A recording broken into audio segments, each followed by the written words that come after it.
কাজের সূত্রে আমাকে রোজ এই রাস্তা দিয়েই যাতায়াত করতে হয়।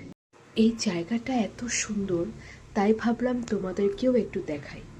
এই রাস্তাটা করিমগঞ্জ থেকে রামকৃষ্ণনগর যাওয়ার রাস্তা। যাওয়ার পথে প্রচুর গ্রাম পাওয়া যায়, চারিদিকটা সবুজ, আর প্রত্যেকটা বাড়িতে পুকুর দেখা যায়, প্রচুর রাবার গাছ দেখা যায়, আর ফাঁকে ফাঁকে ছোট্ট ছোট্ট ঝর্ণার মতো জলাশয়। তখনও বৃষ্টি আসেনি। বৃষ্টি আসার আগের আকাশটা এত সুন্দর লাগে। যাবার পথে দোহালিয়া নামে একটা গ্রাম পড়ে। গল্প শুনেছি এই এলাকাতে নাকি ডাকাতরা থাকতো, তাই দেখতে পাওয়া যায় এখানে একটা অ্যান্টি ডেকয়েটি ক্যাম্পও আছে। এত বাতাসে হাত ছুড়ে দিলে মনে হয় আমিও যদি পাখি হতাম। এতক্ষণ বৃষ্টির অপেক্ষা করে এই বৃষ্টি আসলো।